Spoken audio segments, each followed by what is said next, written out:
Oke teman-teman, kembali lagi bersama aku Akbar. Dan kali ini kita akan mencoba untuk melakukan sedikit segmen yang berbeda. Dan selamat datang di segmen Bacain Cerita.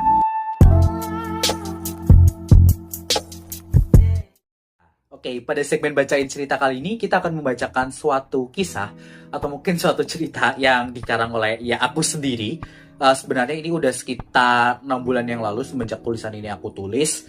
Dan well, daripada nyampah gitu kan di laptop, mending aku bacain aja atau aku sharing-sharing bareng kalian juga. Nah, mungkin di segmen ini aku bakal lebih sering terfokus ke laptop sih teman-teman, karena sebenarnya ini ada laptop di sini. Kenapa? Karena aku nggak hafal tentu aja.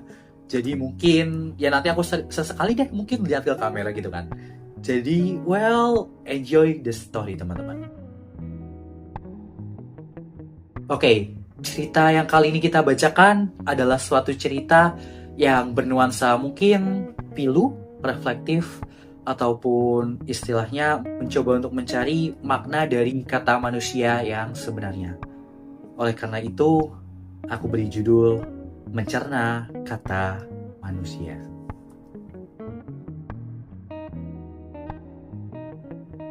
Manusia merupakan makhluk sosial. Sebuah klausa yang tentunya sudah sering kali kita dengar.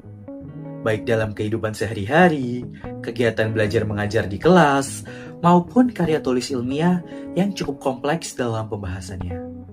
Akan tetapi, jika dipikirkan lebih dalam, muncul sebuah pertanyaan.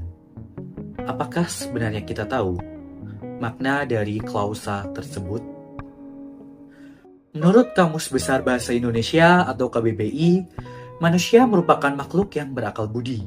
Di sisi lain, makhluk sosial memiliki makna manusia yang berhubungan secara timbal balik dengan manusia lain. Berdasarkan definisi di atas, secara singkat, sebagian orang dapat dengan mudah menyimpulkan bahwa manusia merupakan makhluk yang tidak dapat hidup sendiri tanpa ada bantuan dari manusia lainnya. Namun, mengapa demikian? Beberapa dari kita mungkin pernah memikirkan jawaban dari pertanyaan mengapa manusia membutuhkan satu sama lain. Saat kita masih kecil, pertanyaan lainnya yang mungkin muncul dari benak pikiran kita adalah, bukankah bisa saja Tuhan memberikan manusia kekuatan super untuk memenuhi segala kehidupan manusia? Sebagai anak kecil, tentu dulu kita berharap demikian. Kita dapat membeli mainan yang kita impikan, membeli jus apel premium yang hanya dijual sebulan sekali di toko seberang jalan, atau bahkan membeli sebuah paket video games yang orang tua kita selalu merang kita untuk membelinya. Sayangnya, itu semua hanyalah impian kecil kita belaka. Pemikiran akan hal tersebut pun berkembang seiring bertambahnya usia kita. Dahulu, sewaktu kecil, kita bahkan sering mempertanyakan apa alasan ibu kita membagikan masakan yang ia masak kepada tetangga di sebelah rumah. Tak hanya itu, seringkali kita juga mempertanyakan alasan ayah kita mengemasi pakaiannya yang masih bagus untuk diberikan ke panti asuhan yang berada di sebelah kantor tempatnya bekerja. Saat itu, kita tidak memahami apa-apa. Ketika kita tanyakan kepada mereka, mereka hanya menjawab, mereka bahagia dengan melakukan itu. Waktu terus berlalu, perlahan usia kita semakin bertambah dewasa hingga memasuki perguruan tinggi. Ketika dosen menjelaskan terkait dengan konsep stratifikasi sosial, pertanyaan kita kini menjadi lebih spesifik. Sama halnya pula ketika teman-teman kita menyuarakan bahwa mereka membuka donasi untuk disalurkan kepada yang membutuhkan. Saat itu, kita bertanya-tanya kembali. Mengapa mereka melakukan hal tersebut? Bukankah hal tersebut justru merepotkan dan melelahkan bagi mereka? Pada saat memikirkan jawaban terkait hal tersebut, kita sebenarnya terpikirkan lebih dari satu jawaban. Akan tetapi, karena menghindari prasangka buruk, kita hanya memilih jawaban bahwa mereka hanya melaksanakan tugasnya sebagai anggota organisasi atau sukarelawan. Seiring berjalannya waktu, kemampuan analisis kita kini menjadi semakin baik.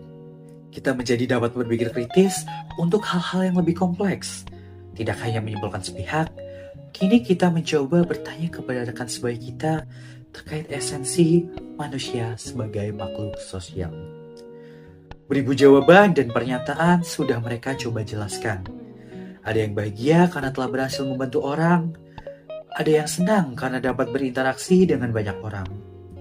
Hingga ada sekelompok orang yang menjawab bahwa mereka senang untuk dapat membagikan hal yang mereka senangi. Merasa tidak puas dengan jawaban klise mereka, saat itu kita hanya duduk termenung sembari memikirkan ulang. Sebenarnya, jawaban seperti apa yang sedang kita cari? Tanpa sadar, kini kita sudah kembali ke pusat kota. Berbekal beberapa barang bawaan yang sudah disiapkan, kita berkeliling sembari berinteraksi kepada mereka yang membutuhkan. Hiasan senyuman masyarakat yang menyatu dengan temaramnya lampu kota malam itu mulai menerbangkan lampion penuh asa ke angkasa. Uluran dan lambaian tangan yang terjadi juga ikut merampungkan melodi penuh suka tiap detik demi detiknya. Tampak cahaya kota sedikit demi sedikit mulai bersinar terang. Membantu atau menolong seseorang memang bukanlah perkara yang dapat dipaksakan. Akan tetapi, sifat gemar tolong-menolong tersebut tumbuh secara perlahan dari dalam diri kita. Entahlah, kita bahkan tidak tahu apakah hal tersebut merupakan sifat alamiah manusia sebagai makhluk sosial yang dapat tumbuh kapan saja. Di sisi lain, mungkin Tuhan tidak memberikan manusia kekuatan super untuk memenuhi kebutuhan pribadinya supaya tidak ada manusia yang melanggar norma dan hak-hak manusia yang lainnya. Lagi dan lagi, kita tidak tahu jawaban yang sebenarnya. Hal tersebut hanyalah kesimpulan yang dapat kita konstruksi sejauh kita berpikir sampai saat ini. Malam itu semua orang pun tersenyum ceria. Rasanya kita dapat sedikit menemukan petunjuk terkait esensi atau penjelasan dari pernyataan manusia merupakan makhluk sosial. Seringkali ketika kita membantu mereka, bukan hanya rasa syukur mendalam yang mereka dapatkan. Harapan mereka yang temaram juga perlahan-lahan mulai kembali bersinar terang. Peluang untuk bangkit dan keluar dari kesulitan atau untuk memperbaiki kehidupan juga kini kembali mereka dapatkan. Tak hanya itu, ikatan emosional, pengakuan, dan kehormatan yang kita sampaikan juga membuat semua pihak merasa dihargai sebagai manusia. Kini, kita duduk termenung di tepian kota, mencoba untuk menyusun dan mengonstruksi kesimpulan dari hal-hal yang kita dapatkan sejauh ini. Alasan dan jawaban klise yang kita dapatkan dari orang-orang dahulu kini terasa ada benarnya. Saling tolong-menolong dan membantu sesama memang terasa sangat membahagiakan. Tak salah jika ada orang yang mengatakan bahwa saling tolong-menolong dan membantu sesama merupakan salah satu kunci dari kehidupan bermasyarakat. Khususnya jika kita memandang manusia sebagai makhluk sosial, yaitu makhluk yang tidak dapat hidup sendiri tanpa ada bantuan dari manusia lainnya. Dengan kedua hal tersebut, kita tidak hanya membantu meringankan beban mereka yang membutuhkan, tetapi juga menjadikan dunia tempat yang jauh lebih indah. Akan tetapi, kembali timbul satu pertanyaan. Pernyataan di atas hanyalah salah satu dari sekian banyaknya syarat cukup dari pernyataan manusia merupakan makhluk sosial. Artinya, masih terdapat syarat cukup lainnya yang dapat kita gunakan untuk membuktikan bahwa manusia merupakan makhluk sosial. Dan syarat cukup sendiri adalah suatu kondisi yang mengakibatkan kejadian lain dapat terjadi. Dengan kata lain, ada sifat-sifat manusia yang menyebabkan mereka dapat dikategorikan sebagai makhluk sosial selain saling tolong-menolong dan membantu sesama. Hingga pada akhirnya, pertanyaan awal kita terkait apakah makna dari manusia merupakan makhluk sosial belum terjawab sepenuhnya. So, bagaimana teman-teman dengan sedikit kisah tadi nih? Apakah membuat kalian semua mungkin refleksi atau berpikir sebenarnya apa makna dari manusia sebagai makhluk sosial tersebut?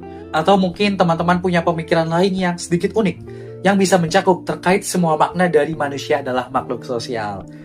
Well, jika teman-teman punya pemikiran lain atau mungkin punya sedikit ide-ide yang unik nih, boleh banget share dan bagikan ke teman-teman lain supaya kita saling bisa mendapatkan insight terkait cerita tersebut.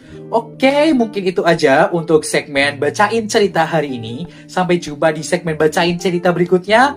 Dan terima kasih teman-teman atas perhatiannya. Sampai jumpa di lain kesempatan. See you!